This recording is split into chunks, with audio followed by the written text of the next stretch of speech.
Puji Tuhan. Haleluya. Puji Tuhan. Tuhan Yesus baik dalam hidup kita. Ya, memelihara kita sampai hari ini. Puji Tuhan. Semua ada dalam keadaan yang sehat-sehat ya. Ya, puji Tuhan. Baik, kembali kita akan sama-sama melihat dari kebenaran firman Tuhan. Masih di kitab Amsal bersama dengan saya. Kita belajar kitab Amsal agar kita dapat ya mengimplementasikan ini di dalam keseharian kita ya. Karena memang kitab Amsal banyak itu bicara soal untuk praktik kehidupan setiap hari sebagai orang yang percaya kepada Tuhan. Sekarang kita sudah sampai di ayat 18. Di pasal yang ke-15, Amsal 15 ayat 18. Mari kita baca ayat ini bersama-sama. Amsal pasal 15 ayat yang ke-18. 1, 2, 3.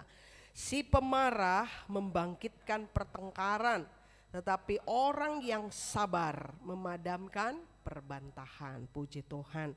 Nah, untuk hari ini kita akan lihat saja dulu ayat 18 ini ya. Saya akan membacakan dari terjemahan The Passion. Ayat 18 ini bunyinya seperti ini. Orang yang cepat marah dan mudah tersinggung memilih untuk berkelahi, tetapi orang yang tenang dan sabar tahu bagaimana menenangkan perselisihan. Ya, puji Tuhan. Nah, pagi hari ini kita akan belajar tentang marah itu dosa ya, seperti lagu anak-anak sekolah minggu. Kemarahan atau amarah. Baik. Nah, saudara-saudara, kalau kita perhatikan ayat 18 ini sebenarnya sesuatu yang diulang lagi ya. Karena memang kalau kita perhatikan salah satu pokok pembicaraan di dalam kitab Amsal itu adalah mengenai penggunaan lidah. Ya, salah satu pokok yang dibicarakan dalam kitab Amsal dari sekian tema-tema atau sekian hal-hal yang dibicarakan itu adalah masalah lidah. Kalau kita cermati saudara-saudara, di kitab Amsal ini ada 150 kali gitu ya, kira-kira Amsal ini menyebut masalah penggunaan, entah itu dia bilang bibir, entah itu dia bilang mulut, entah itu dia bilang lidah, pokoknya 3 organ tubuh manusia ini ya. Organ tubuh kita ini ya sangat mempunyai pengaruh ya di dalam kehidupan kita. Mulut, lidah, ya, bibir. Nah, itu bicara soal hal-hal yang menyangkut, bahkan kalau kitab Amsal sendiri katakan di pasal 18 ayat 21 itu menentukan hidup dan mati, Saudara. Ya, hidup dan mati dikuasai lidah. Siapa suka menggemakan akan memakan buahnya. Kalau saudara juga lihat di bagian lain di dalam Alkitab ya, kitab Yakobus juga bicara satu perikop khusus tentang lidah ini. Dan dia menggambarkan bahwa lidah itu seperti api yang bisa bukan saja kecil tapi bisa membakar hutan yang besar. Tetapi lidah itu juga bisa membuat ya kotor atau menodai seluruh tubuh kita. Gitu ya, gara-gara lidah ini. Yakobus pasal 3 itu saudara nanti boleh baca di rumah ya. Itu Yakobus bicara soal lidah ini. Dan saudara-saudara pada bagian ini kita diingatkan mengenai marah ya, pemarah atau orang yang cepat marah. Nah, di situ si pemarah. Seorang pemarah itu adalah orang yang memiliki nafsu yang marah, nafsu amarah yang sangat besar. Ya, jangan samakan dengan orang marah karena satu hal, gitu ya. Orang saja manusia bisa saja marah untuk satu hal, sesuatu. Tetapi kalau yang disebut dengan pemarah ini, nafsu amarahnya itu cepat, gitu. Nafsu amarahnya itu besar. Jadi dia nggak perlu hal-hal yang besar untuk menyulut kemarahannya sehingga dia kemudian jadi marah yang sedemikian hebat. Tetapi untuk kategori si pemarah ini hal-hal yang sepele aja ya, hal-hal yang kecil saja bisa membuat mereka begitu marahnya. Ya, marah yang luar biasa itu ya tadi ya saudara-saudara. Nah, ketika seseorang tidak bisa mengekang dirinya lagi, ketika seseorang tidak bisa menahan dirinya, tidak bisa mengendalikan ya dirinya sehingga dia menuruti kemarahannya, ya, menuruti kemarahan dan lagi meledak gitu ya dalam amarah begitu saudara. Dan ini dikatakan penyebab munculnya pertengkaran.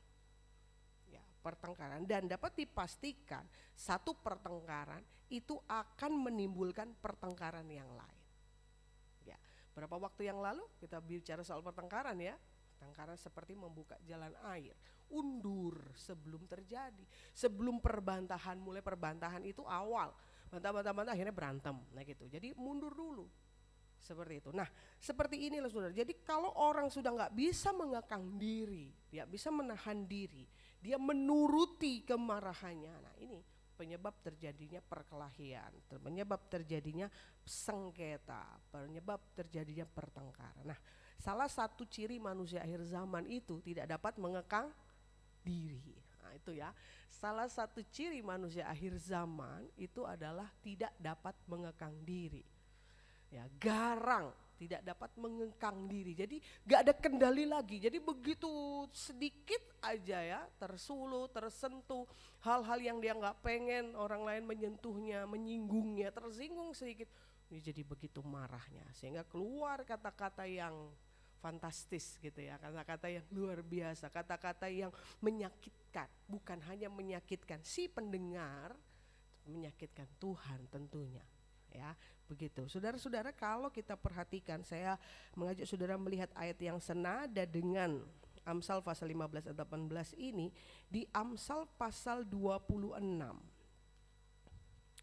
Amsal 26 ayat 21, seperti arang untuk bara menyala dan kayu untuk api, demikianlah orang yang suka bertengkar untuk panasnya perbantahan.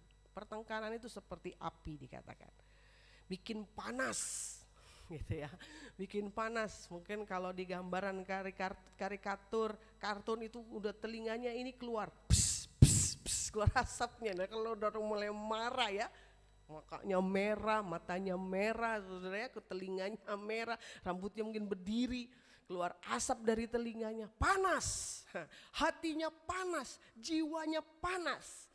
Dan kalau tidak segera dipadamkan, dapat membakar segala sesuatu yang ada di sekitarnya, menghanguskan keluarga, menghanguskan gereja, jemaat, saudara-saudara. Jadi memang luar biasa ini, saudara. Dan kita tidak boleh bergaul dengan orang yang suka marah-marah, gitu ya. Jangan bergaul dengan orang yang suka marah-marah, dikit-dikit kesel, marah, emosi, gitu ya. Begitu saudara, yang suka melawan, suka berontak, cenderung memburuk-burukkan segala sesuatu. Yang kecil jadi besar, yang besar tambah besar, nah gitu. Jangan kita suka bergaul dengan orang yang seperti ini. Orang yang suka menyulut pertengkaran dari hal-hal yang sepele, hal-hal yang kecil, cepat emosi, cepat panas, cepat ngamuk ya ketika disalahi. Sedikit nggak bisa kesenggol, saudara ya. Seperti motonya orang Probolinggo gitu. Senggol sedikit pacok gitu ya. Nah ini ya, jangan saudara. Jangan bergaul dengan orang yang seperti ini. Atau jangan kita yang seperti itu. Ya, semoga tidak seperti itu ya. Nah, saudara-saudara, mereka ini adalah orang-orang yang suka bertengkar. Orang yang nggak bisa mengendalikan diri, pemarah itu adalah orang yang suka bertengkar. Suka bikin tambah panas perbantahan gitu. Jadi kayaknya kalau nggak berantem nggak seru gitu, saudara-saudara. Kalau nggak bertengkar nggak seru gitu. Dan saudara-saudara, semakin sedikit saudara dan saya berurusan dengan orang-orang yang demikian, semakin baik bagi saudara sendiri, bagi kita sendiri ya. Karena memang kalau kumpul sama orang-orang seperti ini, gaul dengan orang-orang seperti ini, sangat sulit menghindari yang namanya pertengkaran itu, saudara-saudara. Ya, sangat sulit sekali ya menghindari pertengkaran, pertikaian dengan orang-orang yang memang suka bertengkar gitu. Tapi memang ada ya, kalau mungkin saudara juga perhatikan di sekeliling kita, ada orang-orang yang senangnya berantem gitu loh, saudara. Hal kecil gitu jadi masalah yang begitu besar. Ya, sebenarnya nggak masalah sebenarnya ya, hanya mungkin sedikit tersinggung ya, padahal tidak bermaksud seperti itu, tidak ditujukan kepada dia, tapi dia yang begitu marahnya. Gitu kira-kira saudara ya. Ya, beberapa waktu yang lalu saya juga membahas tuh di ibadah sore, boleh nggak kita bertengkar? Itu judulnya di ibadah sore. Dan jawabannya adalah boleh nggak? Saudara yang datang ibadah sore, boleh nggak kita bertengkar? Hah? Apa ya jawabannya? Lali. Sudah berapa minggu yang lalu. Ya, saudara-saudara, boleh nggak kita bertengkar?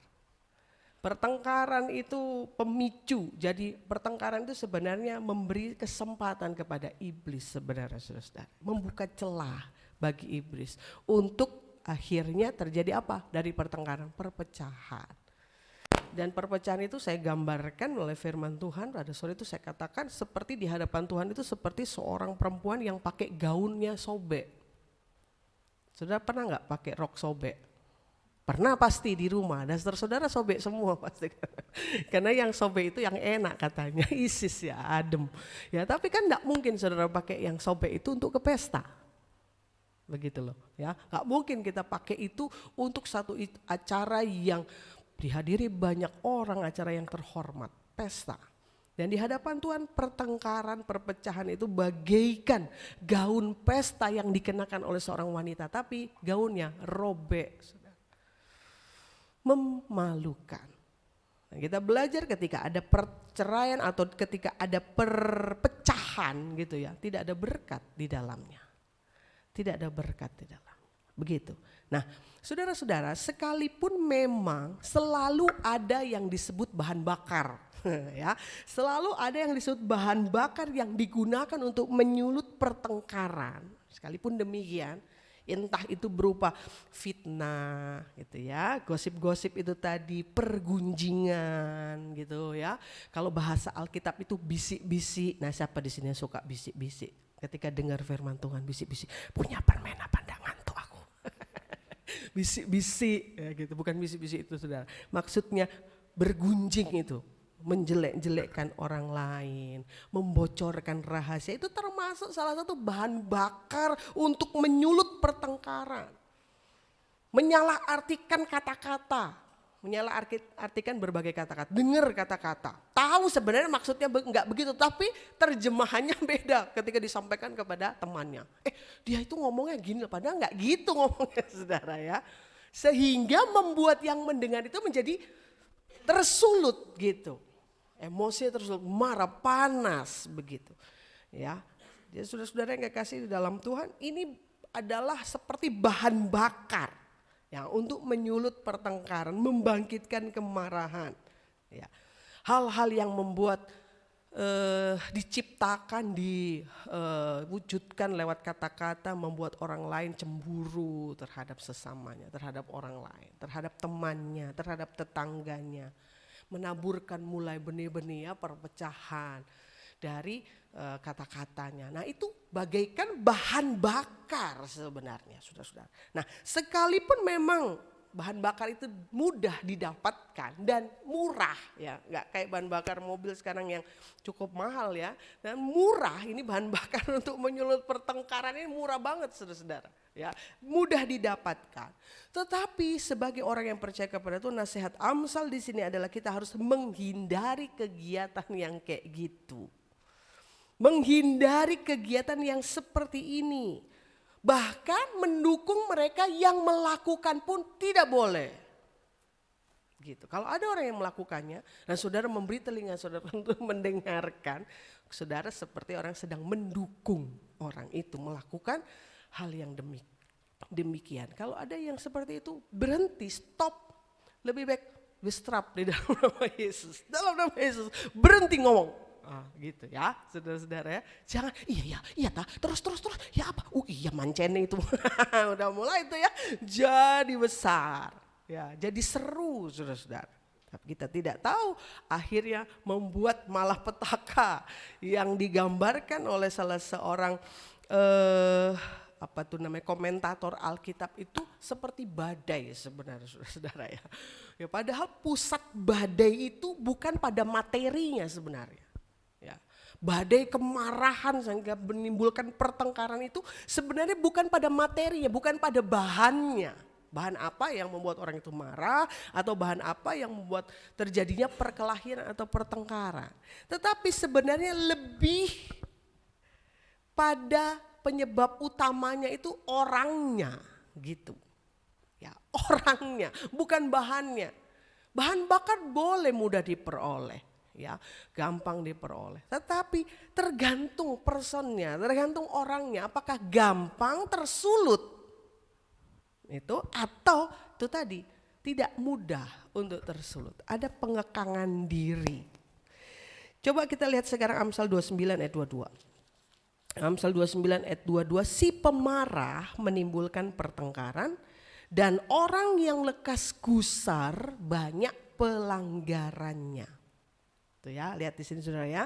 Si pemarah itu menimbulkan pertengkaran, orang yang lekas gusar banyak salahnya gitu. Banyak pelanggarannya. Ya. Kalau kita lihat di sini saudara-saudara, kejahatan yang mengalir dari kecenderungan hati yang suka marah-marah.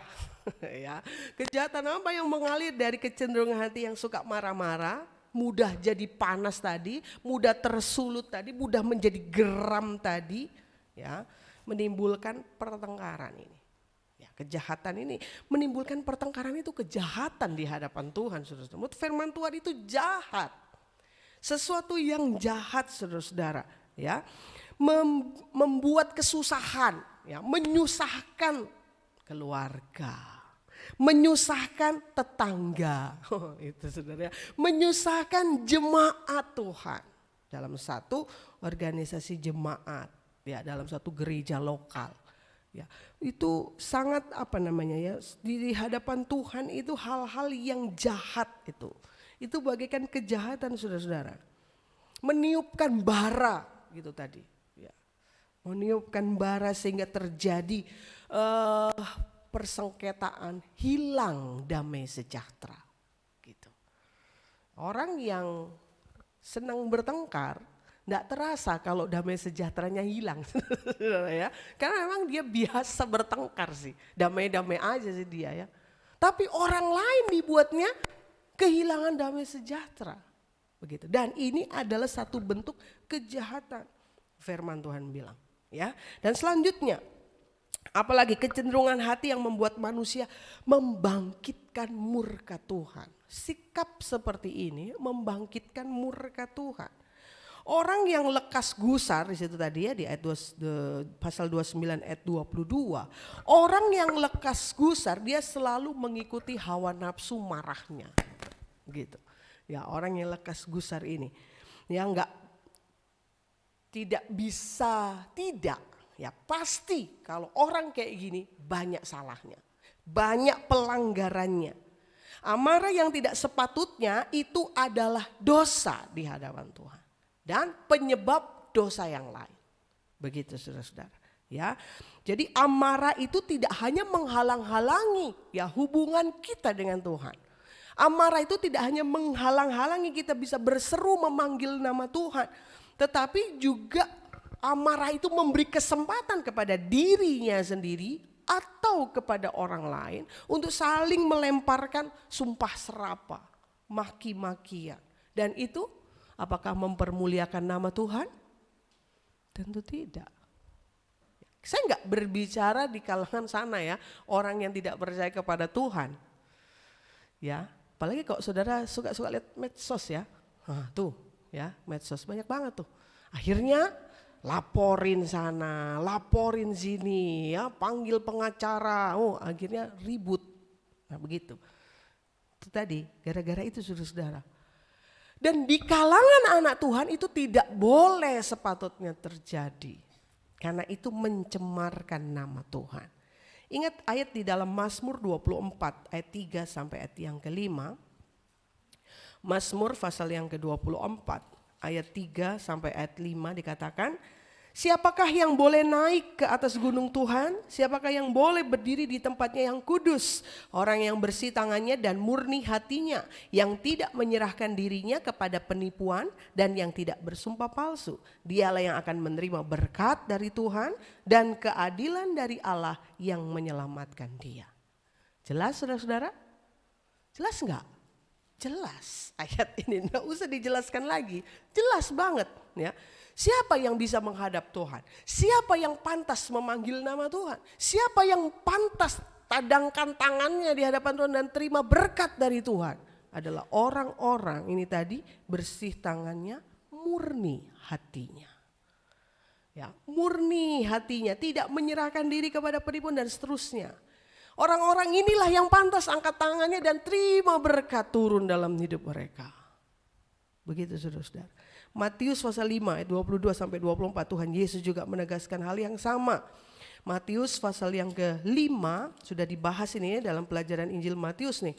Matius pasal 5 ayat yang ke-22 sampai ayat 24.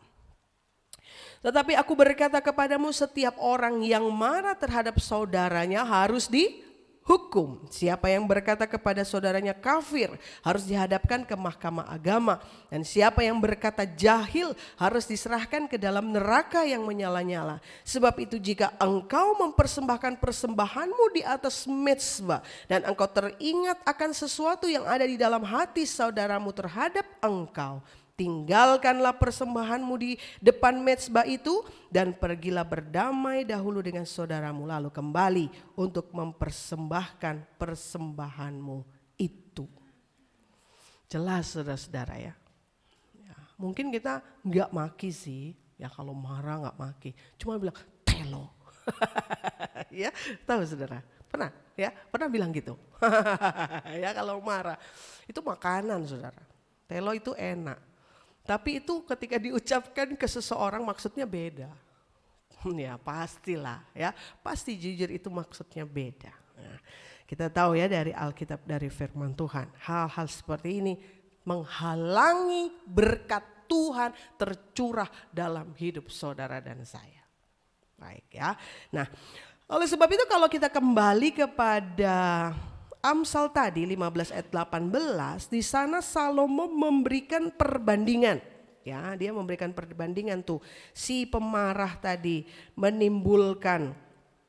membangkitkan pertengkaran, kemudian dia menyandingkan ya, memberikan perbandingan dengan orang yang sabar. Orang yang sabar itu memadamkan perbantahan. Jadi dibandingkan antara pemarah dengan orang yang sabar. Siapakah orang yang sabar? Angkat tangan. Kok gak ada yang angkat tangan? Ya, orang yang sabar. Siapakah orang yang sabar ini? Orang yang sabar ini adalah orang yang memiliki kelembutan hati. Yang dikatakan oleh Matius pasal 5 dalam sabda bahagia yang Tuhan ucapkan di bukit, Yesus sampaikan di atas bukit, membawa damai disebut apa?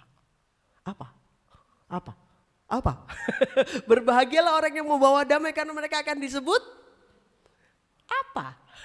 Lupa, anak-anak Allah gitu ya. Jangan lupa saudara, orang yang membawa damai itu disebut anak-anak Allah karena Allah itu adalah apa? Damai sejahtera. Aduh saudara gimana sih? Masa mesti diulangi lagi pasal 5? Ya, orang yang berbahagialah orang yang membawa damai karena mereka akan disebut anak-anak Allah ya. Seorang pembawa damai adalah orang yang membawa serta di dalam diri mereka nih ya. Di dalam diri mereka tuh selalu ada, ketika ada pertengkaran, maka pertengkaran itu akan padam dengan wajar, saudara-saudara. Bukan ketika ada mereka tambah runyam. Wah, itu bukan pembawa damai namanya. Ada mereka, pertengkaran itu akan berakhir, akan mati secara wajar. Ya. Jadi orang pembawa damai ini bukan hanya mencegah perselisihan supaya tidak berkobar-kobar, saudara, tetapi mereka ini juga adalah orang yang memadamkan api ini. Ya, api pertengkaran, api kemarahan. Kalau sudah terlanjur menyala sehingga itu tadi amarah yang menyala sehingga menyebabkan pertengkaran itu, ya. Pembawa damai ini adalah orang-orang yang memadamkannya. Ya.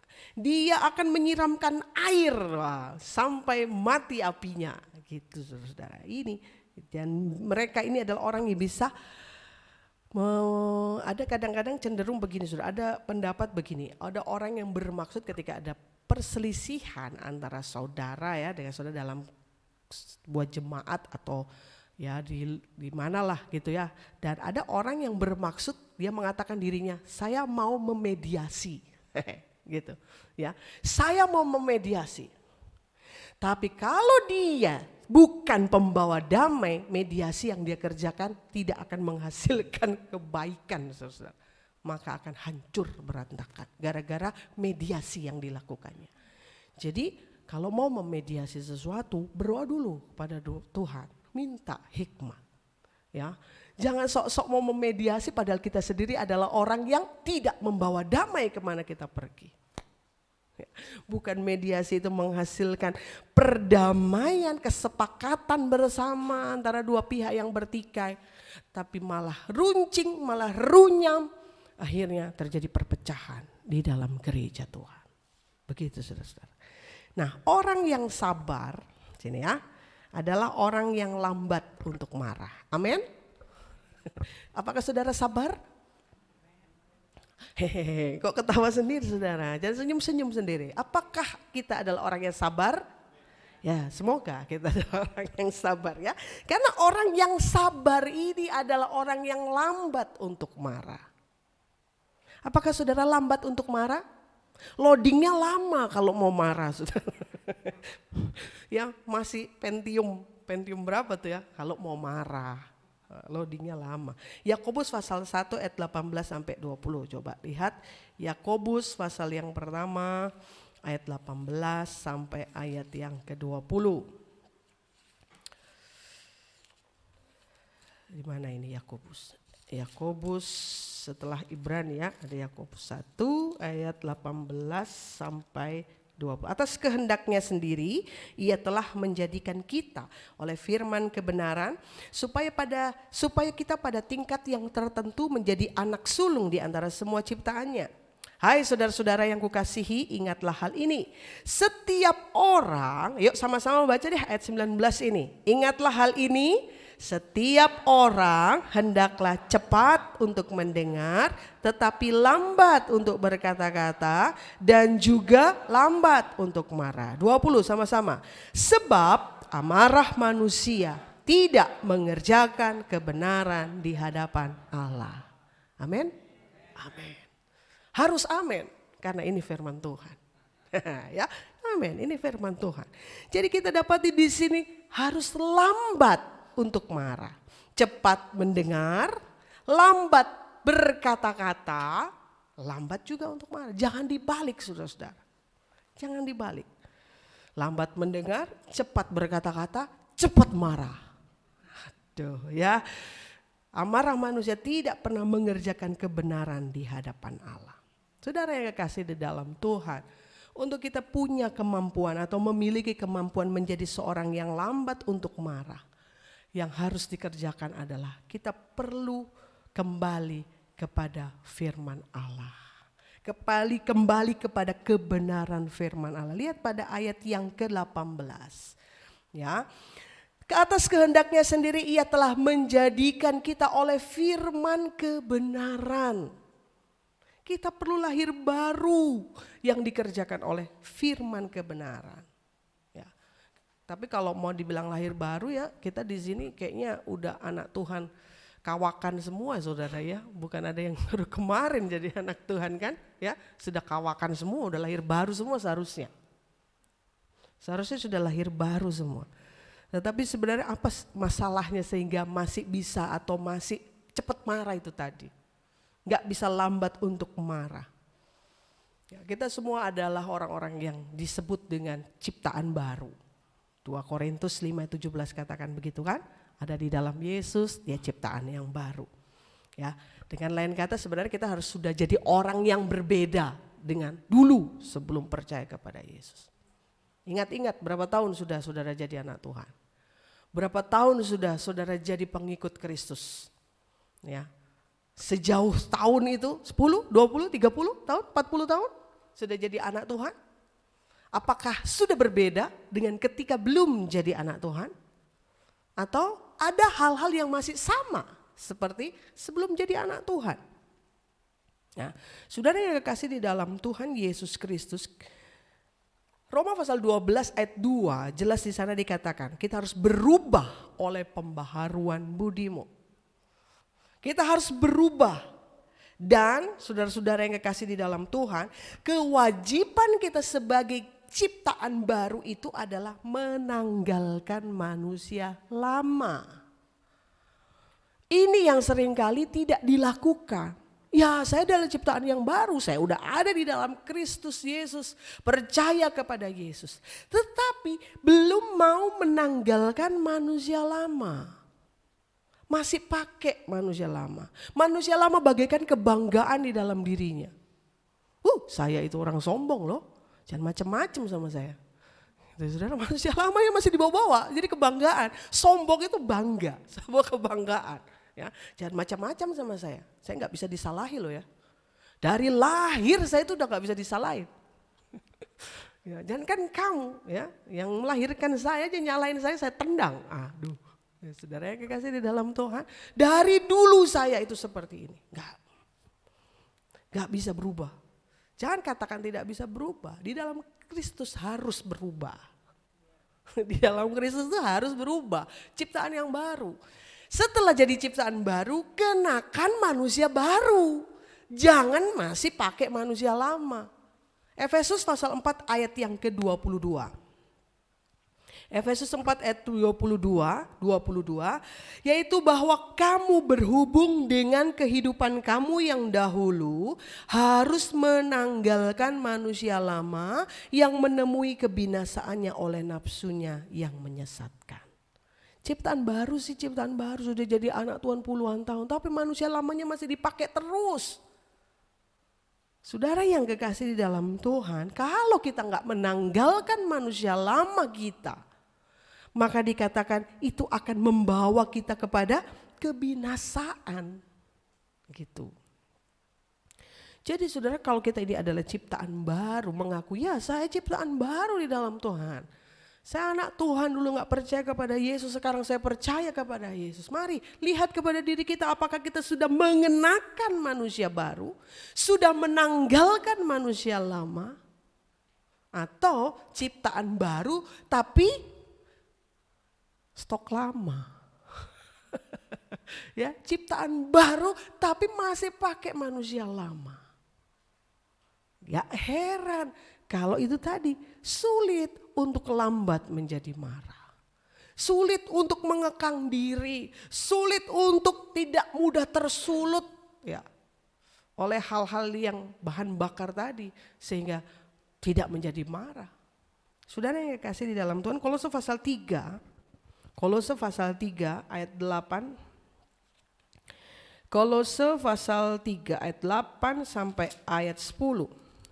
Dikatakan di sana, tetapi sekarang buanglah semua ini, yaitu marah, geram, kejahatan, fitnah, dan kata-kata kotor yang keluar dari mulutmu. Jangan lagi kamu saling mendustai, karena kamu telah menanggalkan manusia lama serta kelakuannya, dan telah mengenakan manusia baru yang terus-menerus diperbaharui untuk memperoleh pengetahuan yang benar menurut gambar kaliknya. Ya, jadi jelas saudara-saudara ya, dibuang. Ya, dibuang, jangan lagi dipakai-pakai yang lama-lama itu saudara-saudara. Ya. Nostalgia, lagu-lagu nostalgia itu masih memang enak saudara-saudara. Ya, lagu-lagu lama, apalagi yang suka karaoke ya, suka nyanyi-nyanyi itu senang lagu-lagu lama. Bahkan kalau saya lihat anak-anak muda sekarang ya, menyanyikan lagu-lagu nostalgia yang lama di aransemen baru, lagu-lagu lama. Tapi kalau manusia lama, saudara, dipakai terus, binasa nanti kita. Ya, jangan dipakai lagi, buang, tanggalkan, tanggalkan. Sudah jangan lagi, gitu ya. Jangan lagi, saudara-saudara. Kita sudah menanggalkan manusia lama serta kelakuannya. Begitu. Menjadi ciptaan baru itu karya Tuhan di dalam hidup kita. Dia yang mengerjakannya bagi kita melalui Roh Kudus. Menanamkan karakter ilahi dalam hidup kita. Bukan memang karena kekuatan kemampuan kita sendiri.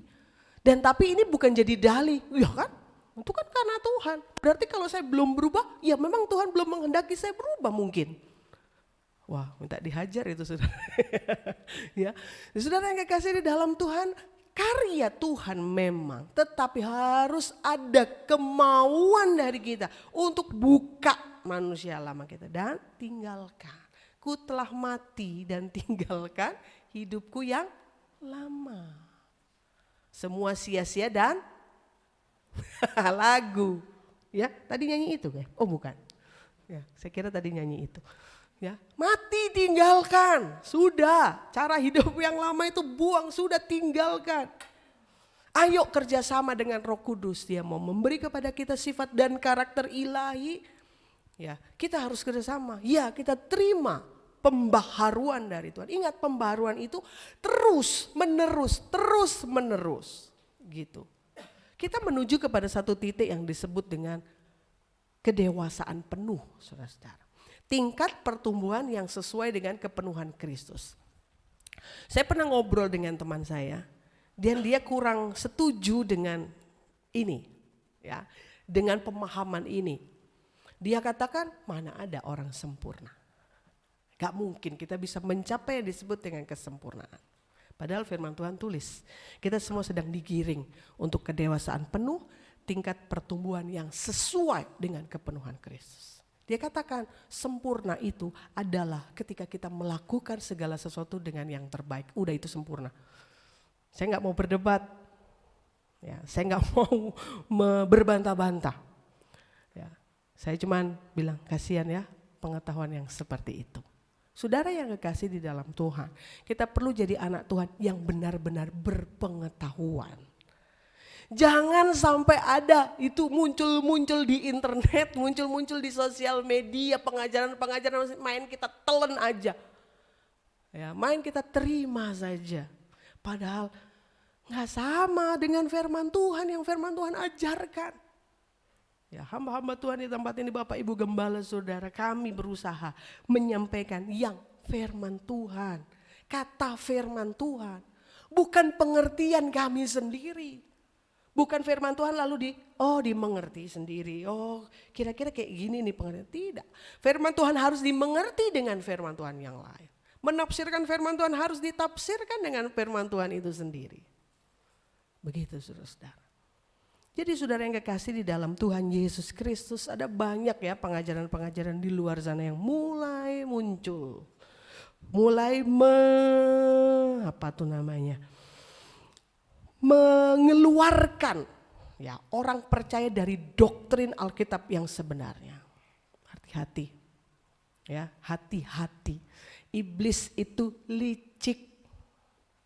Ya, iblis itu licik. Ketika firman Tuhan mulai ya dibikin masuk akal. Iya ya, kalau kayak gini pengajarannya masuk akal. Saudara yang kasih di dalam Tuhan, memang bukan Alkitab itu tidak masuk akal, bukan. Tetapi kita harus benar-benar tahu yang sejati itu seperti apa. Ya. Kita semua menuju kepada satu titik yang disebut dengan sempurna. Buat apa kita diperlengkapi dengan firman Tuhan kalau kita tidak punya tujuan? Gitu kan? Kita bukan hanya tujuan kita hidup di dalam dunia ini saja toh. Mati tidak ada kelanjutannya, selesai. Tidak. Justru apa yang kita terima ya, firman Tuhan yang kita makan selama kita hidup di dunia ini untuk kehidupan kita sehari-hari juga membawa kita sampai kepada kekekalan. Gitu saudara. Nah, saudara dan saya disiapkan untuk menjadi sempurna. Disiapkan untuk menjadi titik di mana kita sama seperti Yesus. Dan itu bukan mustahil, bukan hal yang ya akan jadi mustahil kalau kita gak mau bekerja sama dengan firman Tuhan tadi, menanggalkan manusia lama tadi. Kalau kita terus-menerus pakai manusia baru dengan pemikiran kita sendiri, gak akan jadi saudara-saudara. Hidup kita akan gitu-gitu terus. Sudah jadi anak Tuhan puluhan tahun. Kalau bahasa Alkitab itu ditinjau dari sudut waktu, kamu tuh harusnya jadi pengajar. Tetapi dikit-dikit tersinggung, gampang tersulut kemarahannya. Begitu saudara. Ya. Jadi saudara yang kekasih di dalam Tuhan, bekerja sama dengan Roh Kudus. Dia mau memberikan karakter ilahi di dalam hidup kita. Dia mau memberi kemampuan kepada kita untuk membuka nih manusia lama kita dan menanggalkannya. Dan mengenakan manusia baru. Menaruh pikiran dan perasaan Kristus di dalam hidup kita. Bagi manusia memang gak mungkin seperti pendapat teman saya tadi. Gak mungkin, mana ada orang yang bisa. Iya benar, dengan kemampuan kita sendiri tidak akan mungkin. Tetapi kita punya firman Allah dan Roh Kudus. Dan ini memang tujuan Tuhan bagi gerejanya. Ya, supaya kita sempurna, didapati tak bercacat. Bisa saudara-saudara. Bisa kerjasama dengan Roh Kudus. Ayo mari tanggalkan manusia lama. Ya, tanggalkan, jangan dipakai-pakai lagi yang sudah lama itu, sudah buang juga, jangan dikasih orang. Kayak baju bekas saya dikasih orang. Ya tanggal.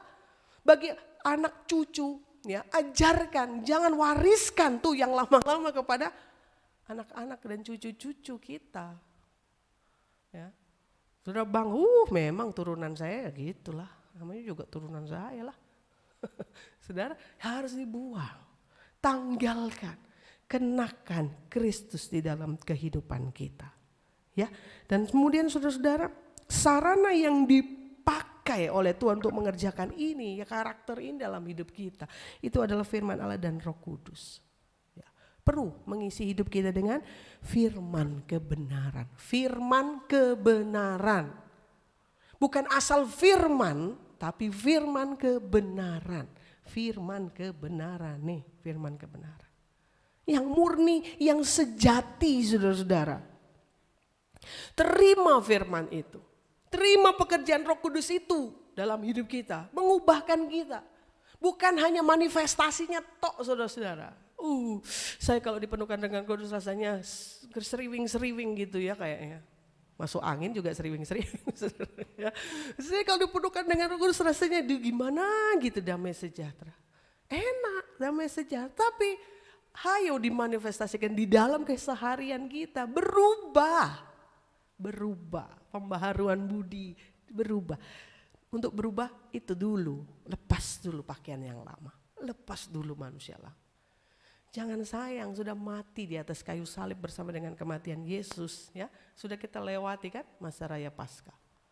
Bangkit dengan kehidupan yang baru, saya baru di dalam Tuhan. Dan pembaharuan itu harus terus menerus terjadi. Terus lebih lagi dibaharui. Lebih dibaharui lagi. Baru lagi. Begitu saudara. Ya. Dan itu akan membawa kita untuk mencapai yang Tuhan ingin kita capai dalam hidup kita. Nah kemudian kembali kepada tadi,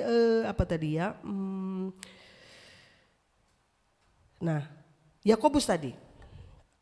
Kembali kepada Yakobus tadi tentang lambat untuk marah itu tadi ya. Orang hendaklah cepat mendengar, lambat berkata-kata, lambat untuk marah. Nah, cepat mendengar, ini maksudnya saudara-saudara setiap kali muncul ada, ya namanya perbedaan pendapat tuh pasti ada ya. Di sini ada kepalanya banyak nih ya, rambutnya juga beda-beda ya, isinya juga beda-beda ya. Ada yang berisi, ada yang nggak berisi gitu ya. Ya, tapi pasti pendapatnya juga berbeda-beda dan itu memunculkan ya ada konflik-konflik ya gitu ya. Tetapi saudara-saudara yang kasih di dalam Tuhan sebagai anak Tuhan, pengikut Kristus ya, tiap-tiap pihak itu harus mau mendengarkan yang lain. Jangan cuma dengerin saya. Saya benar, dengerin saya, kamu dengerin saya. Enggak gitu. Semua saling ya. Cepat mendengar tuh maksudnya begitu. Ya, mau mendengar orang lain. Enggak cuma dengerin saya. Kamu harus dengerin saya. Enggak. Masing-masing harus dikatakan cepat mendengar itu seperti itu. Ya.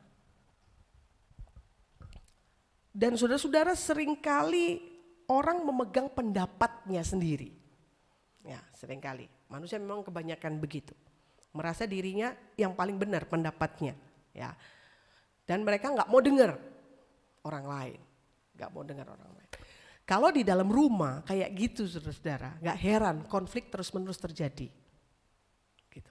Tapi kalau mau mendengar satu yang dengan yang lain mau saling mendengar itu tadi, cepat mendengar itu tadi, saudara-saudara, maka konflik akan terhindarkan, kedamaian akan terwujudkan. Nah ini yang dimaksud Yakobus itu tadi, cepat mendengar.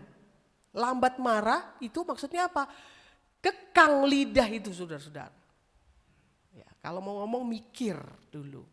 Jangan ngomong dulu baru mikir gitu. Ya, mikir dulu baru ngomong. Orang itu harus mengekang lidah. Mengekang lidah saudara-saudara. Menahan amarah itu tadi. Ya. Saya katakan kembali tadi saya bilang mendapatkan bahan bakar untuk marah itu gampang. Mudah. Murah juga. Mudah dan murah lagi. Gampang diperoleh. Bahan bakar untuk marah. Tetapi kewajiban kita adalah lambat untuk berkata-kata. Lambat untuk marah. Mengekang lidah kita sendiri. Mengekang amarah kita. Satu waktu orang yang paling sabar dicatat dalam firman Tuhan. Itu teledor dengan kata-katanya saudara. Ini orang yang paling sabar loh ya.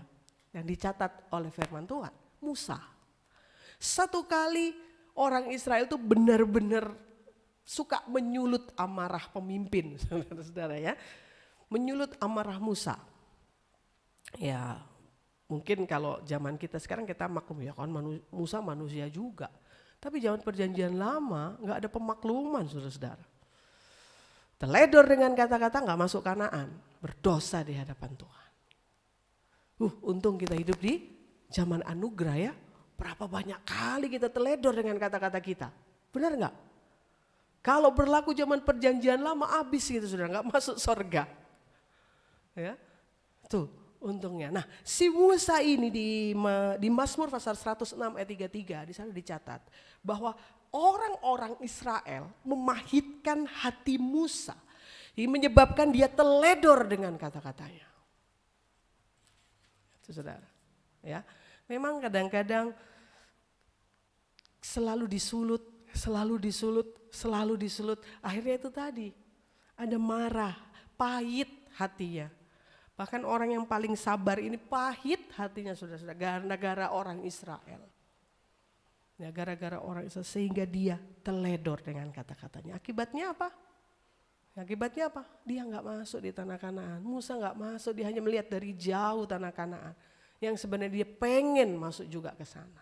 Tapi gara-gara apa? Teledor dengan kata-katanya.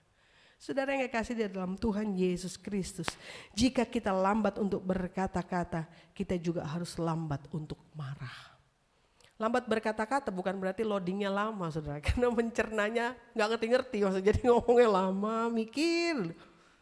Ya, mungkin itu lebih baik lah ya, daripada plus, tapi salah di hadapan Tuhan.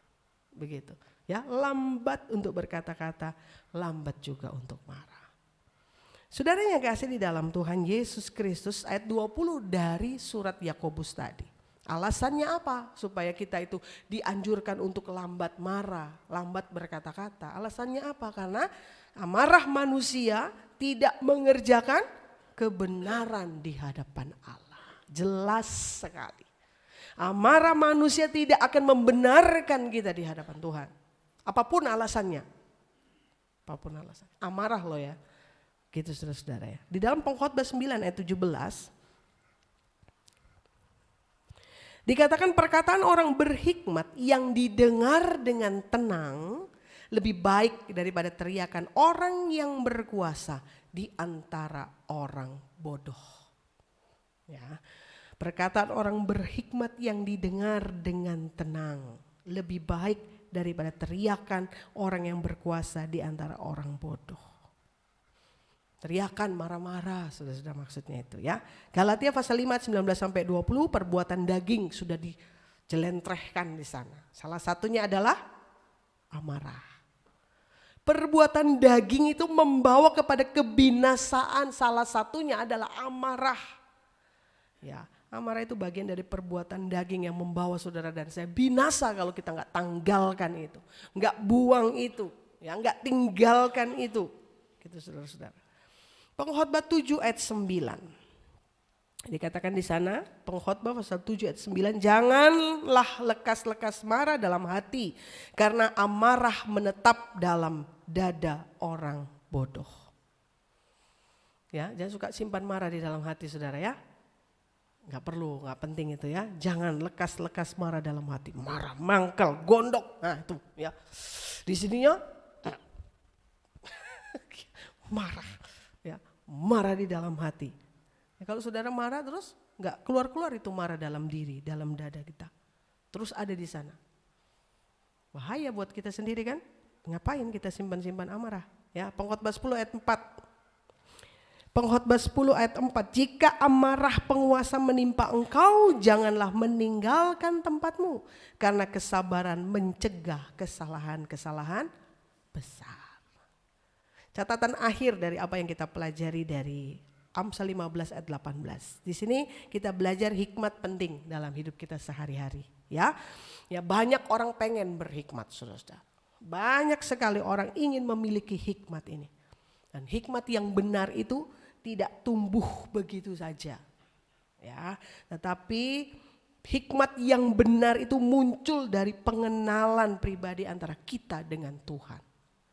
Hikmat yang sejati, hikmat yang benar itu bukan hanya dari ilmu pengetahuan. Kalau berpengetahuan, belajar ilmu pengetahuan, maka dia berhikmat. Bukan. Hikmat sejati itu muncul, ya, timbul dari pengenalan yang benar kita dengan Tuhan. Kita kepada Tuhan secara pribadi. Mari kita jadi orang yang panjang sabar. Ya, panjang sabar. Panjang sabar itu anak Tuhan. Saudara mau pilih panjang sabar atau panjang muka? Panjang muka apa namanya? Kuda, ya. Tapi baiklah kita anak-anak Tuhan panjang sabar. Kalau kita panjang sabar, kita tidak akan bertindak mengikuti emosi kita saja. Jadi orang yang lambat untuk marah itu tadi, ya. Cepat mendengar tapi lambat berkata-kata dan lambat untuk marah. Ini benar sekali apa yang dikatakan Yakobus ini, ya. Hikmat akan membuat saudara dan saya memilih tindakan bijaksana untuk tidak memberi kesempatan kepada iblis. Ingat, jangan pernah memberi kesempatan kepada iblis. Efesus 4:26-27 katakan, ya. Kalau kamu marah jangan berbuat dosa. Ya, jangan matahari terbenam sebelum padam amarahmu. Jangan lama-lama simpan marah, saudara-saudara. Kalau kita lama-lama simpan marah, kita memberi kesempatan kepada iblis. Jadi orang Kristen boleh marah? Boleh. Ya, lega saudara ya kalau boleh marah ya. Ya, orang Kristen boleh marah. Bolehlah menghadapi hal-hal yang juga membuat Allah marah tentunya. Ya, itu boleh marah untuk hal-hal seperti itu, saudara. Tapi kita harus catatannya mawas diri, ya. Kita harus berhikmat itu tadi. Iblis itu bisa menunggangi kemarahan kita sehingga akan menjadi merusak. Jadi mari kita kenakan karakter Kristus di dalam hidup kita. Kasih, kelemah lembutan, panjang sabar, ya. Penuh pengampunan, kemurahan hati, ya. Daripada kita hanya fokus pada kemarahan-kemarahan. Ya, mungkin saudara katakan, oh ya kalau marah lega, saya tuh kalau marah bisa ngomong itu. Seperti saya pernah cerita ya, teman saya begitu tuh. Ya, kalau saya sudah bisa maki orang, saya lega. Saya emosi, saya nggak bisa marah, saya nggak bisa maki. Saya penasaran, saya nggak bisa tidur. Wah, jangan kita kayak gitu saudara ya. Mari kita jadi orang yang panjang sabar. Kiranya Roh Kudus memampukan kita untuk hal ini. Mari minta Tuhan ya, berkarya Roh Kudus. Berkarya Roh Kudus di sini, berkarya dengan kuasa-Mu. Jamalah kami, jamalah setiap hati, ubahkan kami jadi baru. Puji Tuhan, biar puji